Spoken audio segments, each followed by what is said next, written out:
So Tut's family history.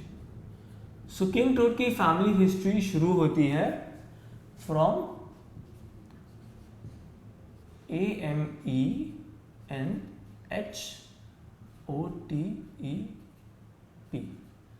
इनका नाम था एमेनटूट III.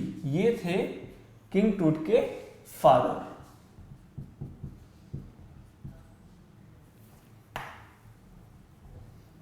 तो अभी अपने को ये चीज कंफर्म नहीं है कि ये किंग टूट के फादर थे और ग्रैंडफादर थे. Grandfather.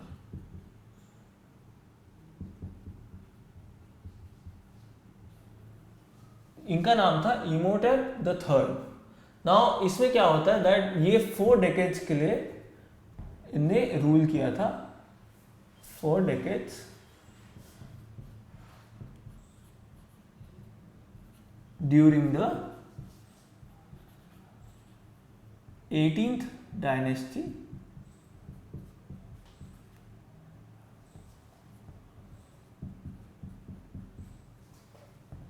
Golden age.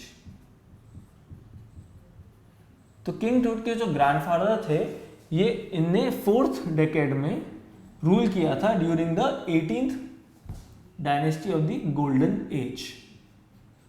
He ruled for 4 decades. Now what happens is that he was succeeded by his son Imhotep the fourth. So पहले Imhotep the third थे, then comes Imhotep the fourth. Now Imhotep the fourth was pioneered by as one of the one of the biggest rulers in the history of Egypt. So one of the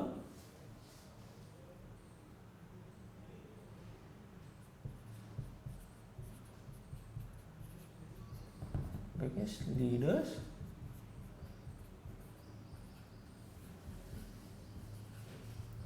history of Egypt. इनने क्या किया था कि इनने बहुत सारे changes लाए थे into the culture of Egypt. He was not considered very good because उनने क्या किया था अपने उनके जो पास्ट था जो इनकी डायनेस्टी के जो पास्ट था the religion that they used to follow and the culture that they used to follow इनने पूरा का पूरा उसको बदल दिया था. So he made drastic and unpleasant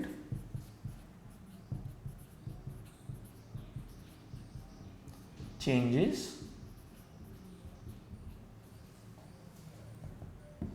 Now what happens after that is that he promoted the तो इनके basically unpleasant changes क्या थे that he promoted the worship of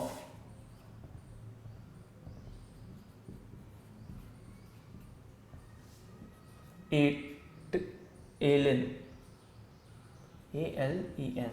Elon एक गॉड का नाम था जो इमोटेप प्रेस करते थे और वो चाहते कि सब लोग एलन को फॉलो करें जबकि उनका कल्चर प्रीवियसली ये नहीं करता था. So he promoted the worship of Aten which was the sun disc. Sun disc के शेप का गॉड थे. Now he change the name. He changed the name to his own name. He changed it to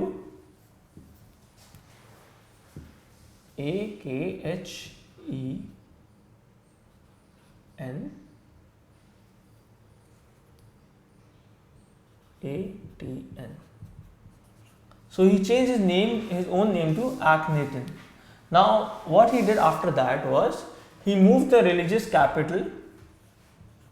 He moved the religious capital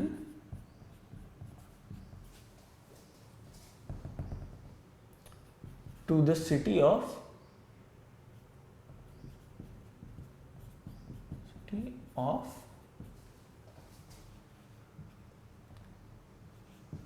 Aken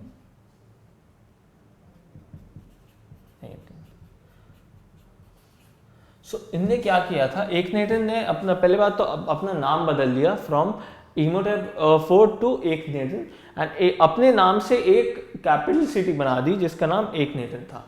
now उनने अपने नाम के ऊपर एक city बनाने के बाद उसको एक रिलीजियस कैपिटल बना दिया कि सब प्रे करेंगे, सब देखेंगे तो वो मेरे नाम की सिटी में आके ही प्रे करेंगे, and my city will be the most religious place to study.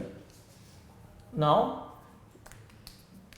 उनने क्या किया था, एलियन को वर्शिप करने से पहले इजिप्शियन कल्चर में वो लोग वर्शिप करते थे आमुन को।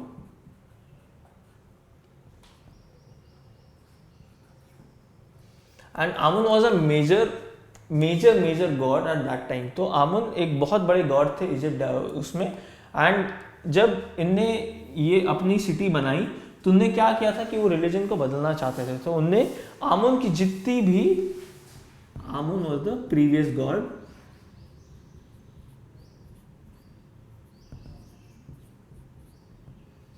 तो आमुन की जितनी भी इमेजेस थी और जितनी भी पिक्चर्स थी, जितनी भी पिक्टोरियल रिप्रेजेंटेशन था उनका, वो डिस्ट्रॉय कर दिया और उनके सारे टेम्पल्स भी डिस्ट्रॉय कर दिए। Destroyed temples and images. So इस रीजन से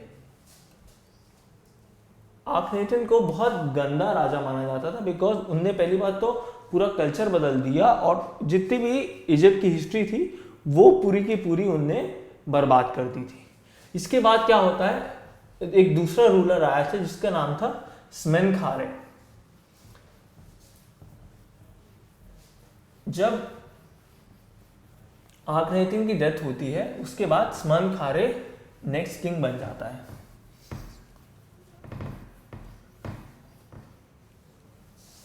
So Akhenaten dies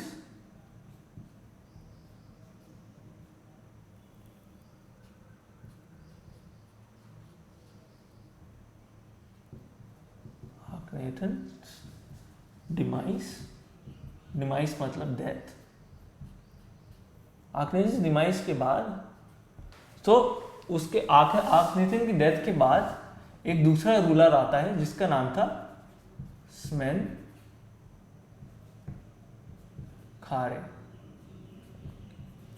स्मेनखारे थोड़े समय के लिए ही था वहां पर, एंड फाइनली जब स्मेनखारे अपनी पोस्ट छोड़ देते हैं, जब वो लीडर नहीं रहते हैं, उसके बाद अपना किंग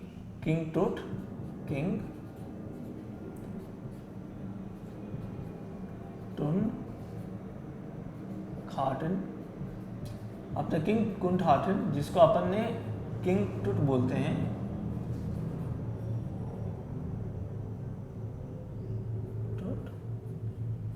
फाइनली अपनी पोजीशन में आ जाते हैं एज अ लीडर। किंग टुनखाटन अपना नाम बदल के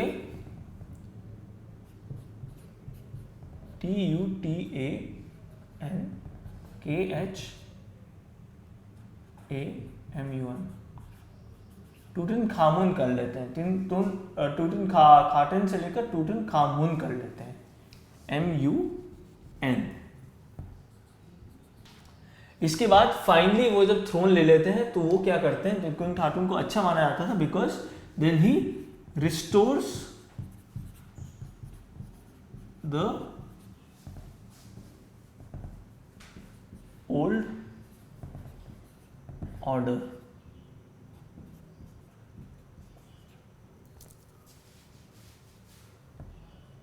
सो किंग टूटनखामुन, किंग टूट जिसको अपन बोलते हैं, उनने जो ओल्ड ऑर्डर डिस्ट्रॉय कर दिया था इमेनहॉटन ने, आखनेटन ने, वो उसको वापस रिजरेक्ट करके उसको वापस ला देते हैं, एंड उस ऑर्डर के कारण लोग बहुत खुश हो जाते हैं।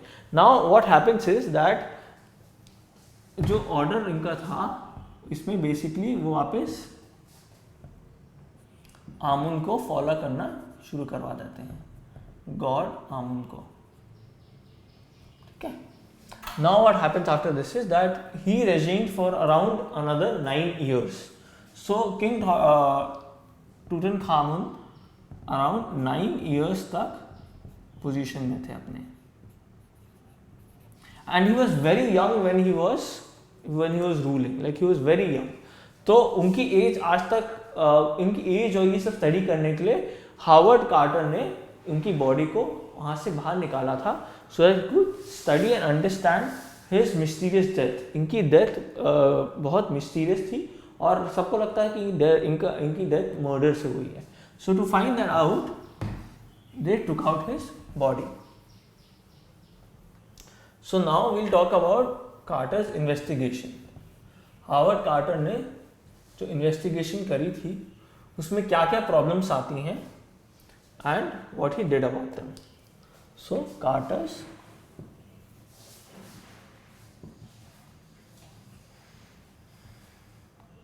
Investigation.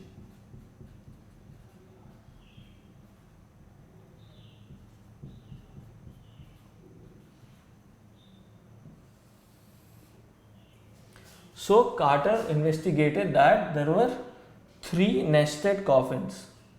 There were 3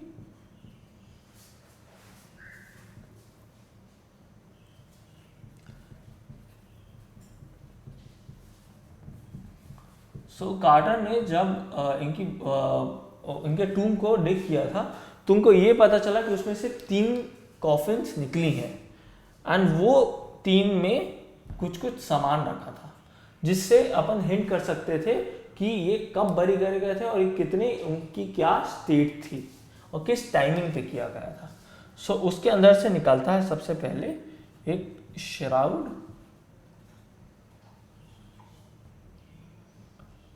with garlands of willow and olive leaves. सो उसमें से ऑलिव लीव्स की पत्तियां निकलती हैं और उसमें गार्लैंड्स ऑफ विलो एक और टाइप का फूल रहता है वो निकलती हैं। सो बाकी गार्लैंड्स ऑलिव लीव्स, इसके बाद उसमें से salary,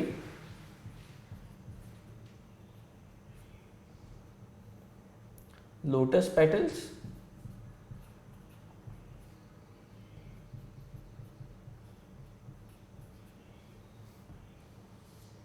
and cornflour.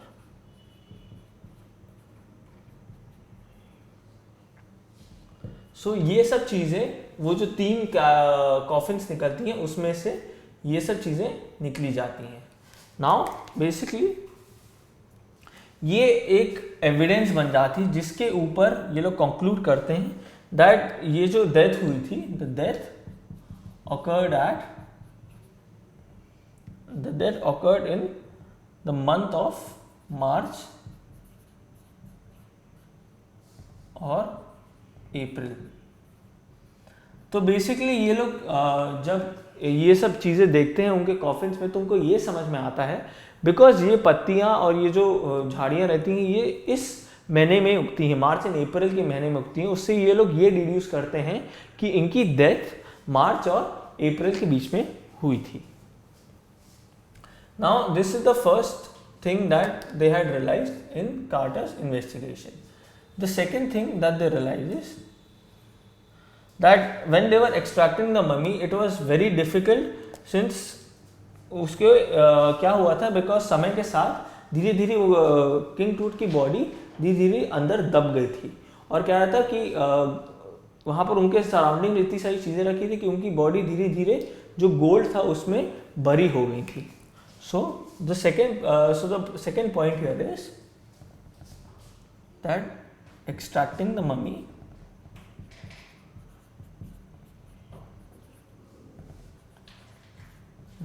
of King Tut becomes difficult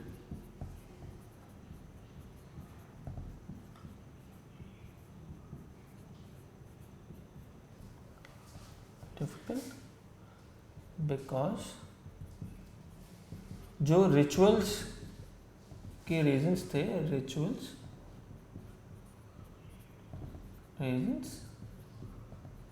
had hardened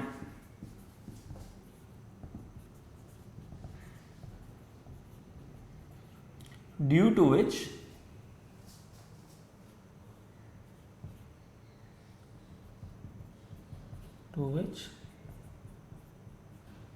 it cemented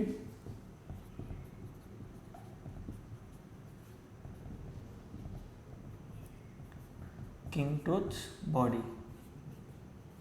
सो उनके साथ जो सामान रखा था, किंग टूथ्स के कॉफिन में जो सामान रखा था वो इतना हार्ड हो गया था कि उनकी बॉडी को उनने अंदर की तरफ दबा दिया था। Now Kings tooth body was cemented on the coffin, तो उनको निकालने में बहुत प्रॉब्लम आ रही थी।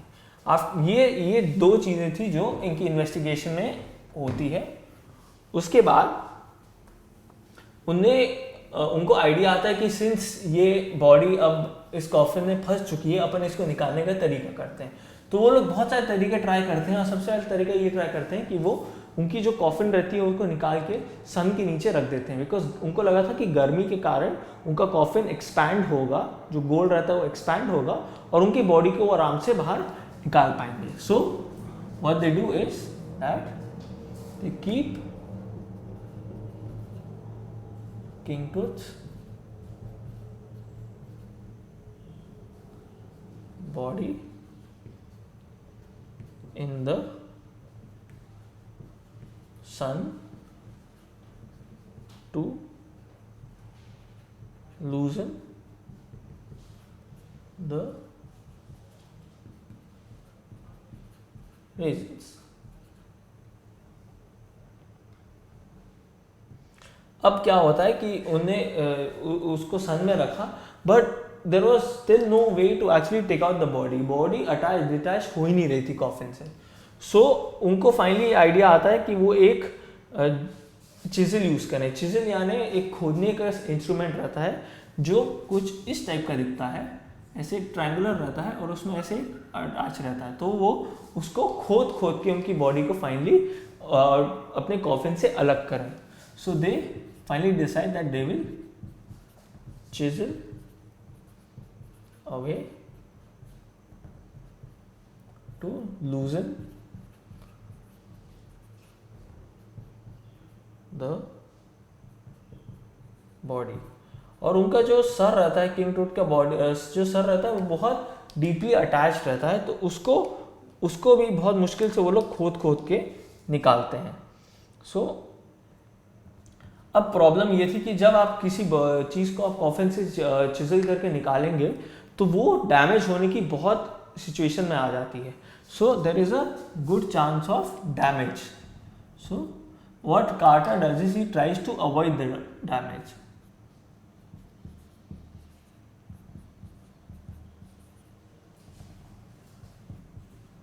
Tries to avoid damage,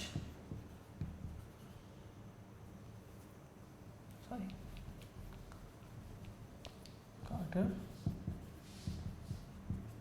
tries to avoid damage while using the chisel।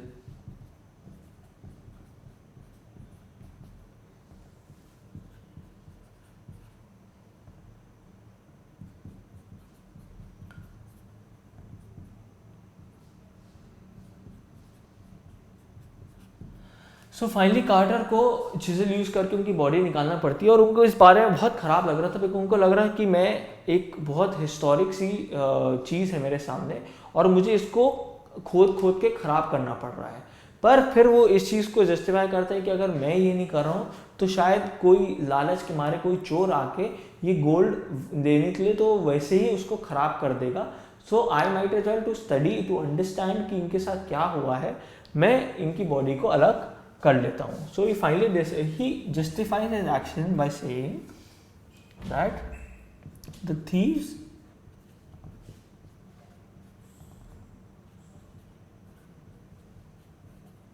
would have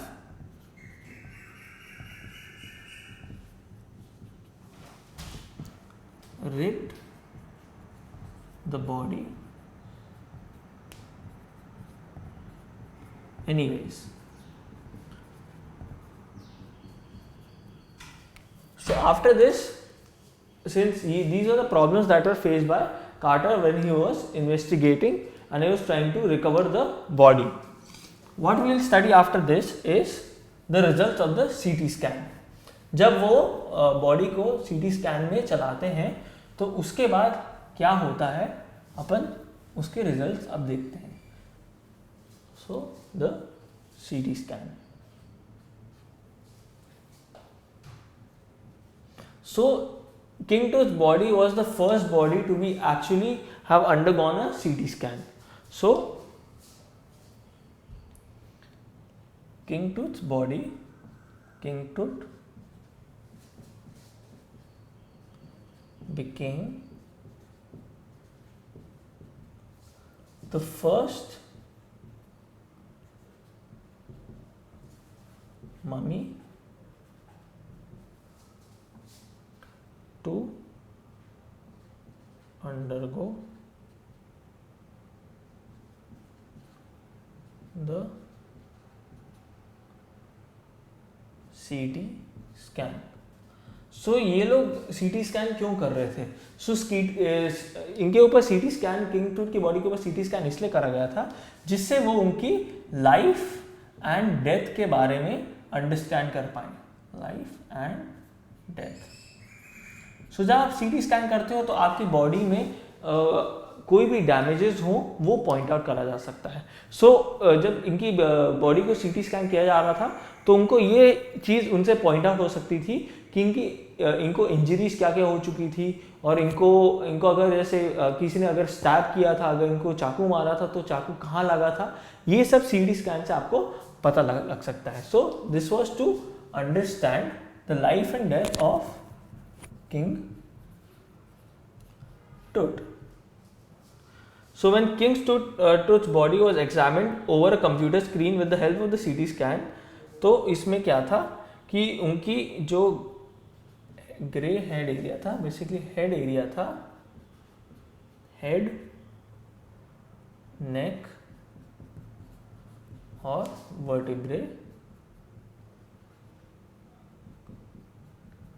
vertebrae यानी बैक,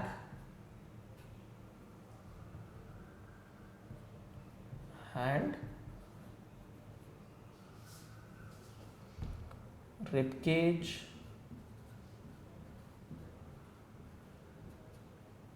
और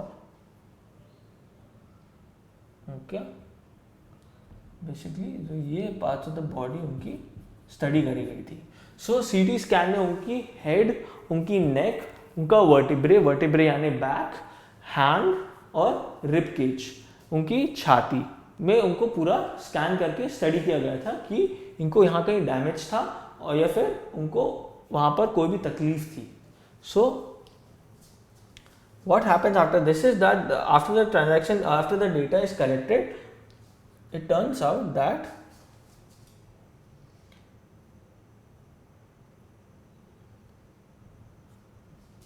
the scan gave a detailed explanation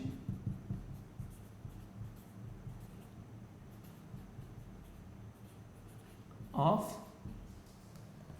King Tut's life.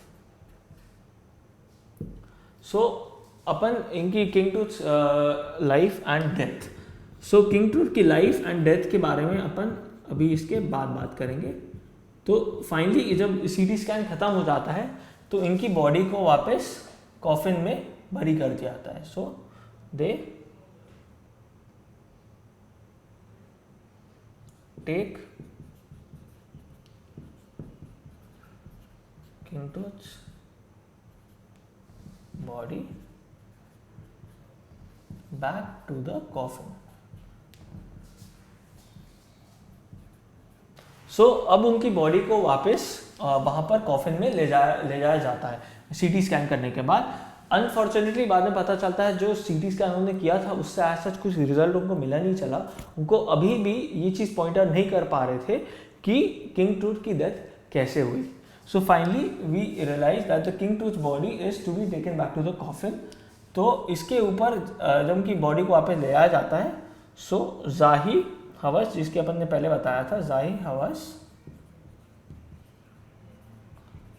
ये पॉइंट आउट करते हैं कि वो ये इस बारे में खुश थे कि there was no damage to King Tut's body.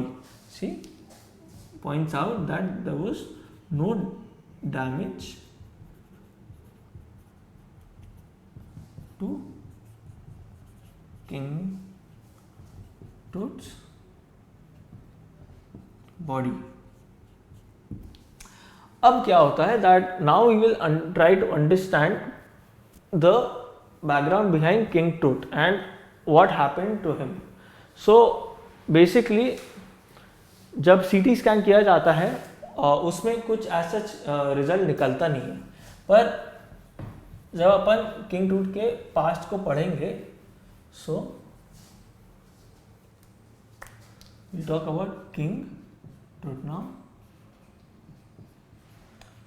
So king Tut was the last year of his family. Last year मतलब वो सबसे आखिरी रूलर थे अपनी फैमिली के, एंड वो सबसे बहुत बहुत यंग उनकी डेथ हुई थी. सो king Tut was the last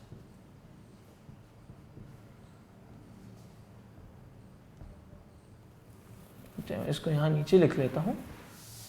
king टूट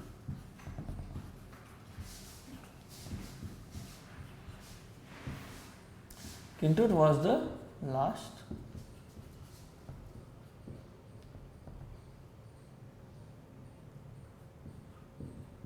heir of his family.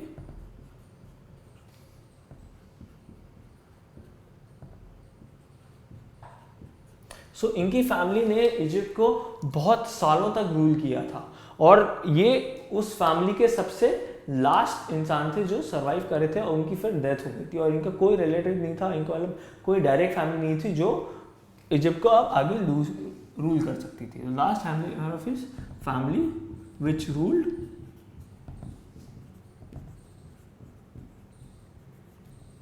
Egypt. So इनकी जो डेथ थी वो हमेशा से, his death is an unsolved mystery.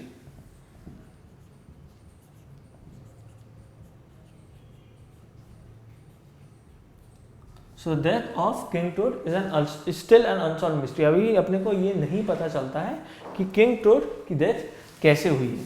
सो बाद में अराउंड जब कार्टर ने ये चीज़ उनकी बॉडी को निकाल के उनको बॉडी स्कैन करी थी, तो उसके बाद अपने को अराउंड 40 ईयर्स उसके बाद, सो 40 years after Carter's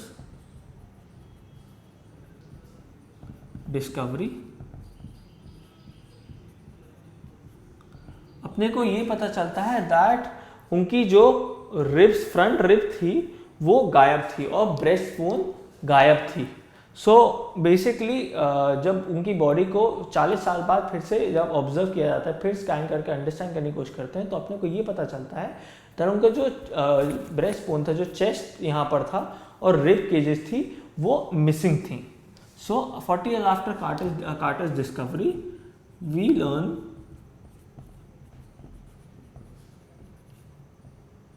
that the breastbone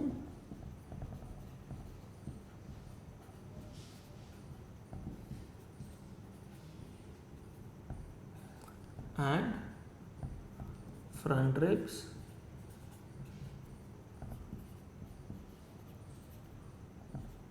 of King Tut was missing.